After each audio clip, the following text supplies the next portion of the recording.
তাওয়াফ এবং সাই এটা আসলে কী? এটা ওমরা এবং হজের ক্ষেত্রে সবচেয়ে গুরুত্বপূর্ণ অংশ। ওমরার ক্ষেত্রে দ্বিতীয় ফরজ তাওয়াফ, আল্লাহর ঘর তাওয়াফ করা। হজের ক্ষেত্রে তৃতীয় ফরজ।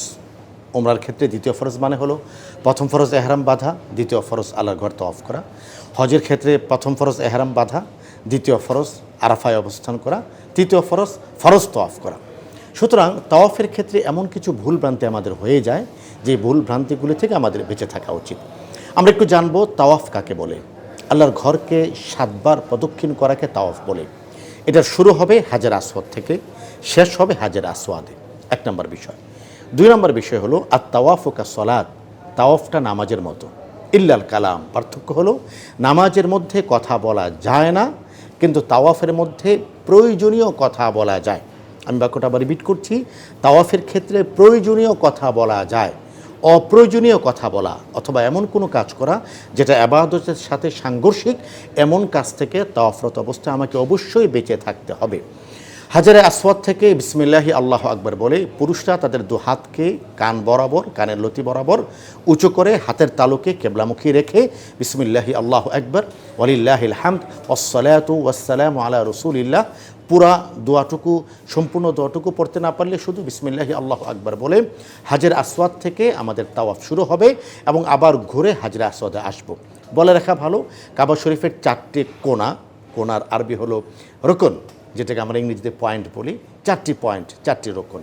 প্রথম রুকনটি হলো হাজর আসওয়াদ, দ্বিতীয় রুকনটি হলো রুকনে ইরাকি, ইরাক যে দিক থেকে, যে প্রান্তের দিকে, সেটাকে রুকনে ইরাকি বলে। এরপরে রুকনটি হলো রুকনে শামি, সিরিয়া এবং শাম যেদিকে, এটাকে রুকনে শামি বলে। এরপরে রুকনটি হলো রুকনে ইয়ামানি। একজন হাজি যিনি তাওয়াফ করবেন তার ইবাদতের সঙ্গে 2টো রুকন ওতপ্রোতভাবে জড়িত। একটা হলো রুকনে ইয়ামানি, আরেকটা হাজরে আসওয়াদ। সহজভাবে যদি চেনার জন্য বলি, আপনি হাজরে আসওয়াদ বরাবর দাঁড়ালে আপনার বাম পাশে কাবা ঘরের যে কর্নারটি থাকবে এর নাম হলো রুকনে ইয়ামানি। রুকনে ইয়ামানি এবং হাজরে আসওয়াদ এই 2 অংশের মাঝখানে একজন হজযাত্রীর কিছু ইবাদত যুক্ত আছে। হাজর আসওয়াদ বরাবর কানের লতি পর্যন্ত হাত উঁচু করে পুরুষরা, নারীরা কাঁধ পর্যন্ত হাত উঁচু করে, তারা পুরুষরা উচ্চ স্বরে বলবেন বিসমিল্লাহি আল্লাহু আকবার, এটা বলে তিনি তার তাওয়াফকে শুরু করবেন। হাজরে আসওয়াদ থেকে তাওয়াফ শুরু হয়ে আবার হাজরে আসওয়াদ আসবো, 1 চক্কর হবে। এমনি করে আমরা 7টি চক্কর দেব। এই 7 চক্করের মাধ্যমে 1 তাওয়াফ হবে। এই তাওয়াফ উমরার ক্ষেত্রে 2য় ফরজ, হজের ক্ষেত্রে 3য় ফরজ। তাওয়াফের ক্ষেত্রে গুরুত্বপূর্ণ বিষয় হলো পবিত্রতা তাওয়াফের ক্ষেত্রে আবশ্যক। অপবিত্র অবস্থায় তাওয়াফ করা যাবে না, এটা নামাজের মধ্যে তাওয়াফু কা সলাত। 2 নম্বর বিষয় হলো তাওয়াফের মধ্যে ইস্তিবা, 7 চক্করে ইস্তিবা থাকবে। ইস্তিবা কাকে বলে? পুরুষরা তার এহরাম পরা অবস্থায় ডান কাঁধকে উন্মুক্ত রেখে এহরামের কাপড়টিকে বাম কাঁধের উপরে দেওয়া, এটাকে ইস্তিবা বলে। মনে রাখতে হবে, এই ভুলটি আমরা অনেকে করে থাকি। ইস্তিবা হলো যখন আমার তাওয়াফ শুরু হবে তখন ইস্তিবা শুরু হবে, যখন আমার তাওয়াফ শেষ হয়ে যাবে তখন ইস্তিবা শেষ হয়ে যাবে। আমরা অনেকে ভুল করে থাকি। কেউ ঢাকা আশকোনা হজ ক্যাম্প ইস্তিবা করি, ঢাকা এয়ারপোর্টে ইস্তিবা করি, বিমানে ইস্তিবা করি, জেদ্দায় ইস্তিবা করি, বাসের মধ্যে ইস্তিবা করি, সাইর মধ্যে ইস্তিবা করি, মিনা আরাফা মুজদালিফা ইস্তিবা করি। প্রত্যেকটা জায়গা ভুল। মনে রাখতে হবে ইস্তিবা শুধুমাত্র নির্ধারিত একটি জায়গায়, সেটা হলো যখন আমি তাওয়াফ করব এহরাম পরা অবস্থায়, তখন আমার 7 চক্কর ইস্তিবা থাকবে। আমি কথার সহজতার জন্য বলি, তাওয়াফ শুরু, ইস্তিবা শুরু, তাওয়াফ শেষ, ইস্তিবা শেষ। 7 চক্কর 1 তাওয়াফ, 7 চক্করে ইস্তিবা করতে হবে। প্রথম 3 চক্করে যেই তাওয়াফের পরে সাই আছে, সেই তাওয়াফের প্রথম 3 চক্করে রমল করা সুন্নাহ। রাসূল করিম সাল্লাল্লাহু আলাইহি ওয়াসাল্লাম প্রথম 3 চক্করে রমল করেছেন। রমলের ক্ষেত্রে একটি গুরুত্বপূর্ণ মাসআলা হলো হাজর আসওয়াদ থেকে নিয়ে রুকনে ইয়ামানি পর্যন্ত আমি রমল করব, রুকনে ইয়ামানি থেকে হাজর আসওয়াদ পর্যন্ত রমল করব না, এটাই মুস্তাহাব আমল। 4 নম্বর গুরুত্বপূর্ণ বিষয় হলো তাওয়াফের সময় দোয়া কবুল হয়।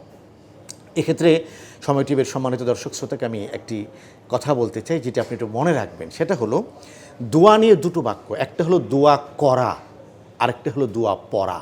পড়া কাকে বলে? আপনি একটি বই পড়ছেন, এটা দোয়া পড়া, উচ্চারণ করা। আর আপনি দোয়া করছেন, দোয়া করা কাকে বলে? রব্বুল আলামিনের কাছে আপনি 2 হাত তুলে আপনার মনের সমস্ত কথা, সমস্ত আকুলতা, সমস্ত বেকুলতা, হৃদয়ের মধ্যে জমানো যত মেঘ, সমস্ত মেঘগুলো কান্না হয়ে মোনাজাতে আল্লাহর ঘরের সামনে ঝরে পড়বে, এটাকে বলা হয় দোয়া করা। আমি আপনাদেরকে অনুরোধ করব, এবছর যারা আল্লাহর ঘরে আছেন অথবা যাচ্ছেন অথবা যারা পৌঁছে গিয়েছেন, আল্লাহর ঘরে গিয়ে দোয়া পড়ার চেয়ে দোয়া করাটা গুরুত্বপূর্ণ। আমাকে ক্ষমা করবেন, অনেক ভাইদেরকে দেখে বিভিন্ন আরবি বই নিয়ে যান, বাংলা বই নিয়ে যান, দেখে দেখে পড়েন, অশুদ্ধ আরবিতে পড়েন। মনে রাখবেন, আল্লাহর ঘরের সামনে গিয়ে অশুদ্ধ আরবিতে, বিকৃত আরবিতে দোয়া করলে কবুল হওয়া তো দূরের কথা, এটা গুনাহ হবে। আরবি বিশুদ্ধভাবে পড়া আবশ্যক। এই জন্য আপনি বইটা মেহেরবানি করে রেখে যান। আপনার মনে যত কথা আছে, কথাগুলো আপনি বলুন আল্লাহর কাছে। রব্বুল আলামিন আলিমুম বিজাতি সুদূর, প্রত্যেকটা মানুষের কথা তিনি জানেন। ওই মানুষটির কথা ভাবুন যাকে রব্বুল আলামিন বাকশক্তি দান করেননি, যে কথা বলতে পারে না, সেও তো দোয়া করছে, তাই না? সেও আল্লাহর ঘরের সামনে গিয়ে কাঁদছে। সুতরাং আমি আপনাদেরকে অনুরোধ করব, বইটা রেখে যান। আল্লাহর ঘরের সামনে যতক্ষণ পর্যন্ত তাওয়াফ করবেন, অতক্ষণ পর্যন্ত দোয়া কবুলের কথা রাসূল করিম সাল্লাল্লাহু আলাইহি ওয়াসাল্লাম হাদিসে বর্ণনা করেছেন। এজন্য তাওয়াফরত অবস্থায় দোয়া করা। যে কাজ থেকে আমরা অবশ্যই বিরত থাকার চেষ্টা করব, সেটা হলো ফেসবুক লাইভ থেকে বিরত থাকা। আল্লাহ ক্ষমা করেন, কোনো ভাইদেরকে আমরা দেখেছি তারা তাওয়াফরত অবস্থায় গোটা টাইমটাই তিনি ফেসবুক লাইভে আছেন। সংবাদ প্রচার করার দায়িত্ব একজন হজযাত্রীর নয়। আপনি তাওয়াফ করুন, সংবাদ প্রচারের জন্য আলাদা লোকজন আছে, সেখানে থেকে তাওয়াফের অবস্থা, লোকজনের অবস্থা লাইভ প্রচার করতে থাকা, এটা একজন তাওয়াফকারীর আমলের সঙ্গে শোভনীয় নয়। 4 নম্বর বিষয় হলো 7 চক্কর তাওয়াফের পরে আমাদের মূল কাজ হলো তাওয়াফ কমপ্লিট করে মাকামে ইব্রাহিমের পিছনে 2 রাকাত নামাজ পড়া। এটা উমরার ওয়াজিব নয়, এটা হজের ওয়াজিব নয়, এটা তাওয়াফের ওয়াজিব। এই জন্য এই 2 রাকাত নামাজকে বলা হয় ওয়াজিব ও তাওয়াফ। আল্লাহ রাব্বুল আলামিন কোরআনের কারীমের মধ্যে বলেছেন, ওয়াত্তাখিযু মিন মাকামি ইব্রাহিমা মুসাল্লা। হে রাসূল, আপনি মাকামে ইব্রাহিমকে মুসাল্লা বানান, এখানে আপনি নামাজ পড়ুন। এজন্য যে কোনো সময়, এটা ফরজ তাওয়াফ হতে পারে, উমরার তাওয়াফ হতে পারে, হজের তাওয়াফ হতে পারে, নফল তাওয়াফ হতে পারে, যে কোনো সময় আপনি তাওয়াফ করার পরে মাকামে ইব্রাহিমের পিছনে 2 রাকাত নামাজ পড়া এটা ওয়াজিব। মনে রাখতে হবে, যদি মাকামে ইব্রাহিমের পিছনে জায়গা না থাকে, পিছনের যে কোনো জায়গায় আপনি নামাজ পড়লে নামাজ আদায় হয়ে যাবে। আপনি মাকামে ইব্রাহিমের পিছনেও জায়গা পেলেন না, মসজিদে হারামের, গোটা মসজিদে হারামের যে কোনো অংশে আপনি 2 রাকাত নামাজ আদায় করলে আপনার ওয়াজিব তাওয়াফ আদায় হয়ে যাবে। কোনো ব্যক্তি যদি মক্কায় থাকা অবস্থায় ওয়াজিব তাওয়াফ 2 রাকাত আদায় না করেন, তাহলে তাকে দম দিতে হবে। আমরা জানি সেটা 750 রিয়ালের অনেক বেশি। এজন্য গুরুত্ব সহকারে আমাদেরকে ওয়াজিব তাওয়াফ 2 রাকাত সালাত আদায় করতে হবে, এটা তাওয়াফের ওয়াজিব। রাসূল করিম সাল্লাল্লাহু আলাইহি ওয়াসাল্লাম এই 2 রাকাত সালাতে প্রথম রাকাতে সূরা কাফিরুন এবং দ্বিতীয় রাকাতে সূরা ইখলাস পড়ার কথা বলেছেন। এই 2 রাকাত নামাজের পরে আমরা চলে যাব সাইর ক্ষেত্রে। উমরার ক্ষেত্রে সাই ওয়াজিব, হজের ক্ষেত্রেও সাই ওয়াজিব। সাই মানে হলো সাফা এবং মারোয়ার মাঝে সাই করা। সাফা থেকে শুরু হবে, মারোয়া গিয়ে শেষ হবে।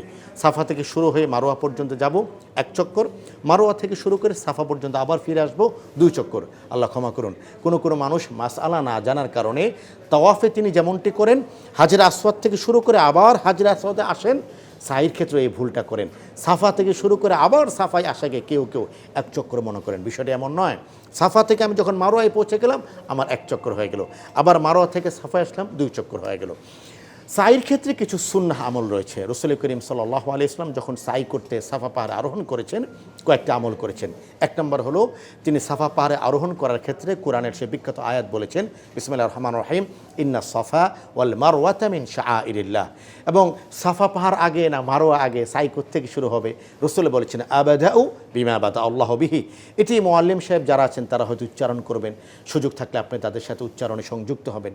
সাফা পাহাড়ের উপরে উঠে কাবার দিকে ফিরে, সাফা পাহাড়ে উঠলে ডান দিকে ঘুরলে কাবা শরীফ দেখা যায় উঁচু জায়গা থেকে, কাবার দিকে ফিরে হাত উঁচু করে 3 বার আল্লাহু আকবার, আল্লাহু আকবার, আল্লাহু আকবার, এটি পড়া মুস্তাহাব। এরপরে একটি দোয়া আছে, লা ইলাহা ইল্লাল্লাহু ওয়াহদাহু লা শারীকা লাহু লাহুল মুলকু ওয়া লাহুল হামদু ওয়া হুয়া আলা কুল্লি শাইইন কাদির। নবী করিম সাল্লাল্লাহু আলাইহি ওয়াসাল্লাম সাফা পাহাড়ে আরোহণ করে এই দোয়াটি পড়েছেন। সেখান থেকে আমরা সাফায় যাব, সাফা থেকে মারোয়া আসবো, 7 চক্কর দেব। লক্ষ্য রাখতে হবে, তাওয়াফের মধ্যে যেমন দোয়া কবুল হয়েছে, সাইর মধ্যেও তেমন দোয়া কবুল হবে।